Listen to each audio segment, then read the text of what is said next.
Hello, everyone, and welcome to ITMO, which stands for Instant Transformation Moment. And of course, we're getting together every week, people from all over the world, when we meet to experience our spiritual intelligence together. And this is for our own benefit, of course, but also so we can contribute to global transformation.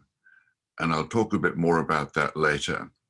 But before we get into the experience of spiritual intelligence together, I'd like to spend a little while on discussing some of the research that supports the spiritual intelligence paradigm.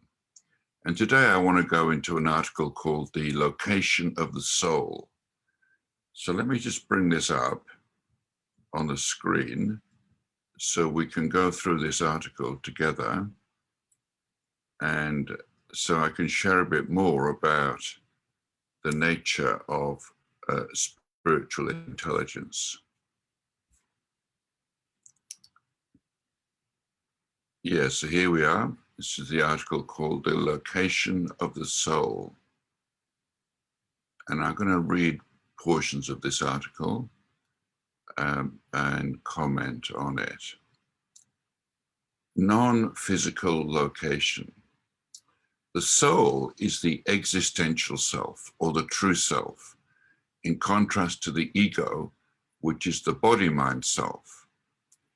Usually it is assumed that the soul doesn't have a location. A location is often thought to be a physical place, and the soul clearly isn't physical. However, a location can also be non-physical. For example, what's the location of the number 6? The number 6 is located between the numbers 5 and 7. Knowing a number's non-physical location, or its location in consciousness, enables us to use it with precision. Similarly, the soul has a non-physical location. Knowing the soul's location in consciousness allows us to access the soul with precision. The location of the soul. The soul is located at the subject pole of attention. This is illustrated in the diagram above, which depicts the twin poles of attention. Here's the diagram referred to. At the object pole of attention is everything we're aware of, including external perceptions, thoughts, emotions, memories, beliefs, etc. At the subject pole of attention is feeling awareness itself, or consciousness itself. So that's what's being discussed there.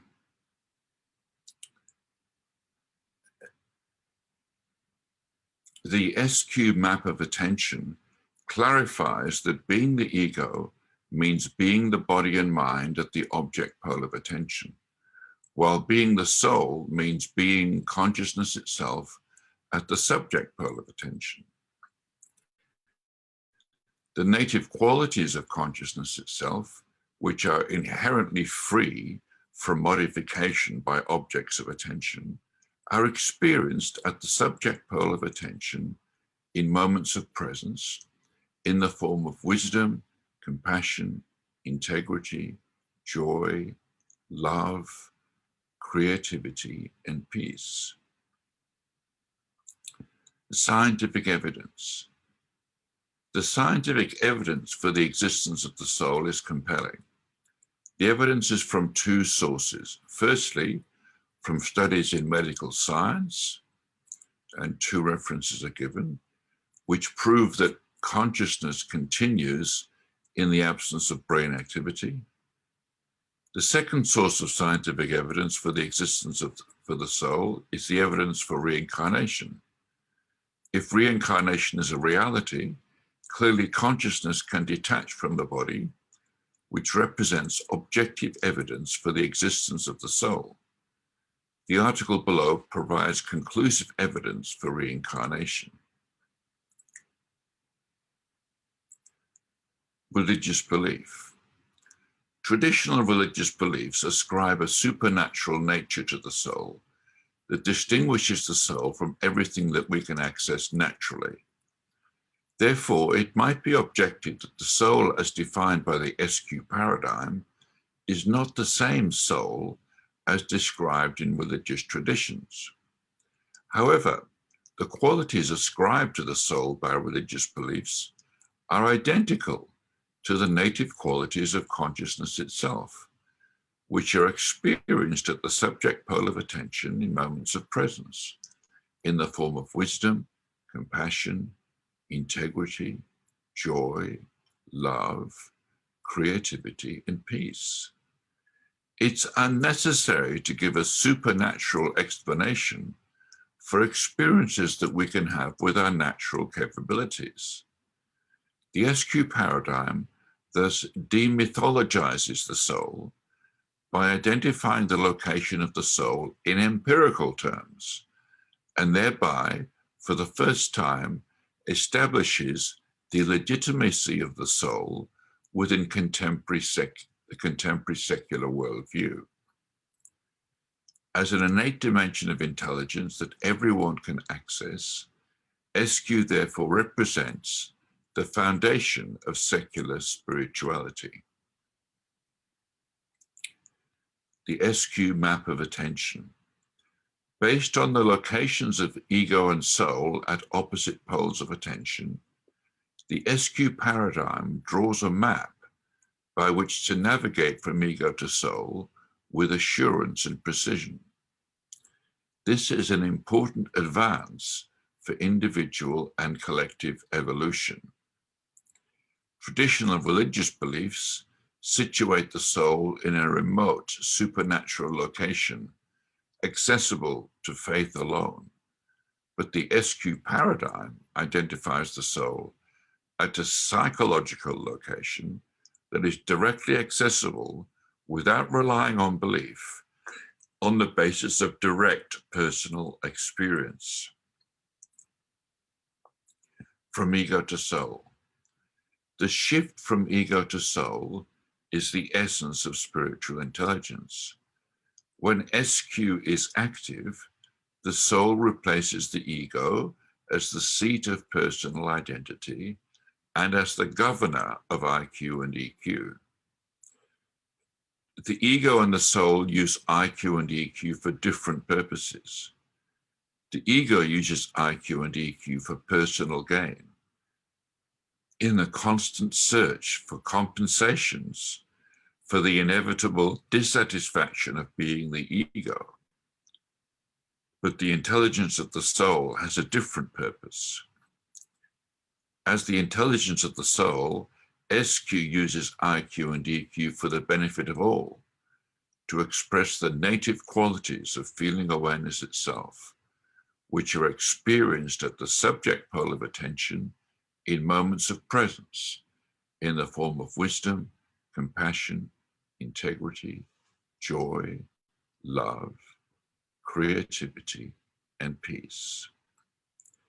So I'm going to leave it there from this article, but if you want to pick up the references I mentioned earlier, go to this article on the SQ website, sqi.co, and you'll find an article there called The Location of the Soul. And you can follow the links to the references I mentioned when I was reading through this article. So I hope that's added some detail to your understanding of the science behind spiritual intelligence and the implications of spiritual intelligence in relation to psychology in general. So now I want to just introduce a few slides to explain how we use the 3Q method, which is the method that we use to activate spiritual intelligence. And then we can get to do the method all together.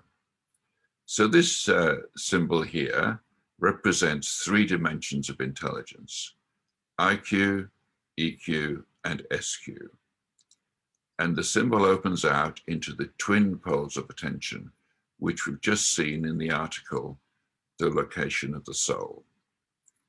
At the object pole is everything we're aware of, all the states of body and mind, perceptions, thoughts, beliefs, emotions, you name it.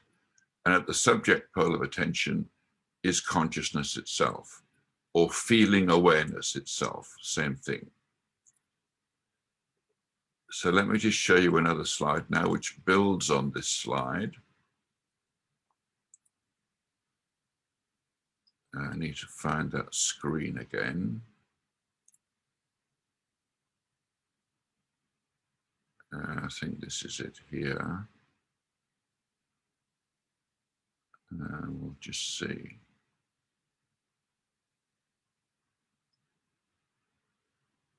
Yeah, so I want to show you another slide here, which is this one. So this is the same as the last slide with the addition of the two terms ego and soul. So this slide represents the human operating system. You're either at the object pole of attention as the ego, identified with states of body and mind, identified with thoughts and emotions and so on, or you're at the other pole of attention, the subject pole, as the soul, identified with consciousness itself. These are your two alternatives. You're either being the ego or being the soul. This is your operating system. And this is what you have to deal with in everyday life, in every moment. You're either being the ego or you're being the soul. So let's look at how you shift from ego to soul, because that's the essence of activating a higher dimension of intelligence. In other words, that's the key to activating spiritual intelligence. And that requires going through this mechanism of attention. By the way, I ought to mention that there is an exception to this operating system if you're in transcendental consciousness. If you shift to transcendental consciousness, then you go beyond both ego and soul, and you're in a different state. But in the absence of transcendental intelligence, and in the absence of deep sleep, you're either at the ego pole of attention or at the soul pole of attention. So this is your operating system. So how do we get from ego to soul and activate spiritual intelligence? Well, we have to go through this mechanism here in the middle, which connects ego and soul. And there's a very rapid way through this mechanism, which I'm going to share with you now. It has 3 steps: notice, feel, and be. And when you complete these 3 steps in the way I'm about to describe, you will immediately experience your spiritual intelligence, and therefore shift from false self as the ego to your true self as the soul. So let's go through these 3 steps.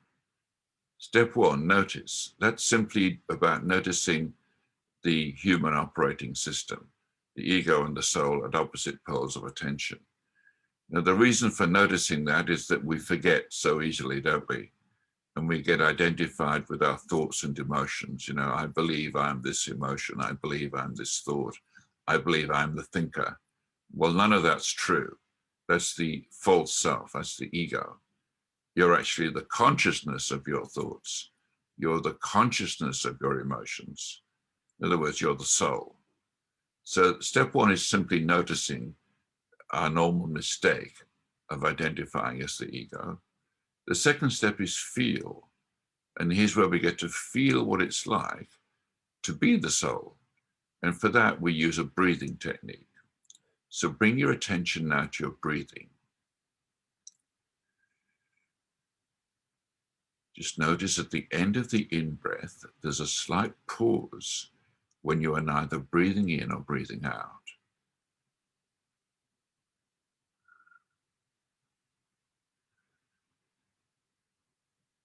So you can just breathe normally, don't exaggerate the breathing, and make sure you don't hold your breath. Just find that still point at the end of the in-breath where momentarily you're neither breathing in or breathing out. And then just continue breathing after you find that pause.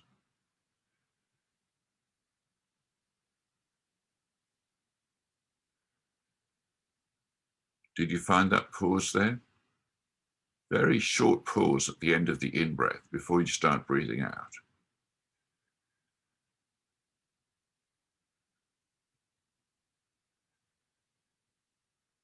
A lot of people don't realize there is a pause there. They just think breathing is breathe in, breathe out, breathe in, breathe out continuously. But no, there's a natural pause at the end of the in-breath. See if you can find that natural pause before you start breathing out again.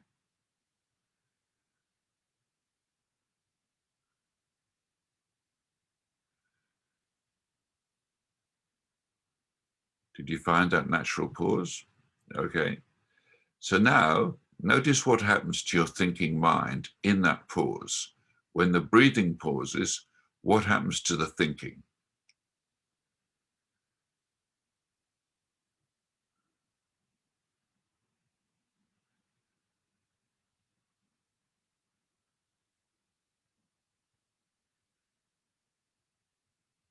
Did you notice? Your thinking pauses as well, doesn't it? Check it out, confirm for yourself. When the breathing pauses at the end of the in-breath, the thinking pauses also, just very briefly.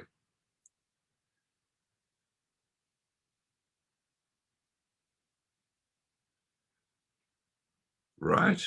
Thinking pauses, doesn't it? Okay, now feel how it feels in that still point. When the breathing pauses and the thinking pauses, how does it feel?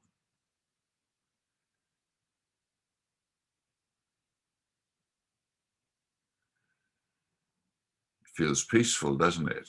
Just confirm that for yourself. In that still point at the end of the in-breath, when the breathing pauses and the thinking pauses, how does it feel?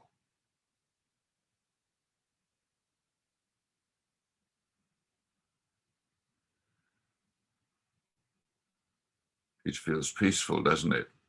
That's because the thinking has paused, and it's the thinking that introduces all the disturbance, right? So just notice it again. Notice that peaceful feeling at the end of the in-breath when you're neither breathing in or breathing out.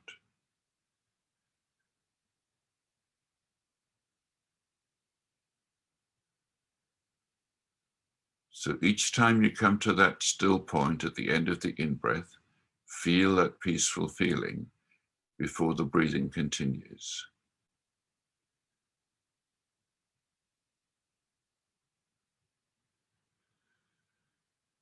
And as you're feeling that peaceful feeling, move on to step 3, be. Be that peaceful feeling.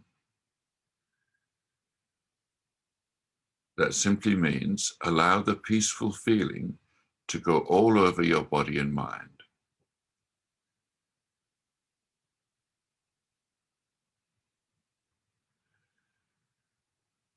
So that's step 3. So take a look around now. Just notice you're now being consciousness itself. You're now being the field of consciousness within which everything you're aware of arises to your attention. So as you continue breathing, you'll notice thoughts resume, because thoughts only stop momentarily in that still point. As you continue breathing, thoughts resume, emotions resume, perceptions resume. But you're not being any of those things. You're just being the consciousness, the field of consciousness within which your thoughts emerge, within which your emotions emerge, within which your perceptions emerge. But you're the consciousness of these things. You're not identified with them. In other words, you've shifted from ego to soul, and you are now using your spiritual intelligence because you are being consciousness itself. And now you'll notice that all the other qualities of consciousness itself spontaneously emerge. Not only peacefulness, but compassion, joy, love, integrity. All these qualities naturally emerge when you're simply being consciousness itself, being the soul, not identified with any of the objects of consciousness. So this is how you can activate your spiritual intelligence in any moment by using these 3 steps: notice, feel, and be. And you can do this in any circumstances, whether you're walking down the street, whether you're talking to someone, whether you're just engaged in some work activity. You can activate a higher dimension of intelligence and continue on with your whatever task you are doing from a higher dimension. So this is an immensely valuable capability. I do hope you'll take the time to experiment with this during the day. Use this method, notice, feel, and be, and confirm for yourself it actually does work. And it works in any circumstances to shift you from ego to soul and activate spiritual intelligence. Now, of course, we're doing this for our own sake because it's a great benefit for us individually to be able to connect to our soul in any moment. But we're also doing it to contribute to global awakening. Now, you might ask, well, how does this work? How does it happen that when we as a small group connect to spiritual intelligence, that we can contribute to global awakening? Well, you may have heard of the phenomenon of the 100th monkey. I gave this story a couple of weeks ago, but let me repeat it now for those who missed it. Some scientists were doing some research on an island in the Pacific in the early 50s, and they were studying a troop of monkeys. And they noticed that these monkeys would gather on the beach in the morning and eat the sweet potatoes provided by the scientists. And they noticed that one morning, one clever monkey began washing the sweet potatoes in the sea before consuming them. Presumably, they tasted better without sand on them, right? And then after about a week, they noticed that other monkeys in the same troop began copying and also washing the sweet potatoes in the sea before eating them. And soon enough, you had a whole bunch of monkeys doing the same thing. And when it got to the 100th monkey washing the sweet potatoes before eating them, suddenly this habit spread to the whole island. And the whole island of hundreds and thousands of monkeys began doing the same thing. But what was most amazing to the scientists was when they discovered that monkeys on other islands, unconnected to this island, also began doing the same thing, washing their food in the sea before eating it, to wash the sand off. This was evidence of communication to these other islands without any means or without any obvious means of communication. And this led to the discovery or the rediscovery of collective consciousness, because this had been discovered before. But species have their own collective consciousness, whereby they can communicate with each other without any other obvious means of connection. And anything that's been accepted into the species collective consciousness can be accessed by all the members of that species. So when the monkeys on this island began, the 100th monkey, when the whole island began washing their food in the sea, this was communicated to the collective consciousness of all monkeys, and monkeys on other islands were able to learn this by consulting the collective consciousness of the monkey species. Now, humans have the same collective consciousness, human collective consciousness, and we can all download elements of the human collective consciousness. When one part of humanity learns something, we can communicate it to the rest of humanity through collective human consciousness.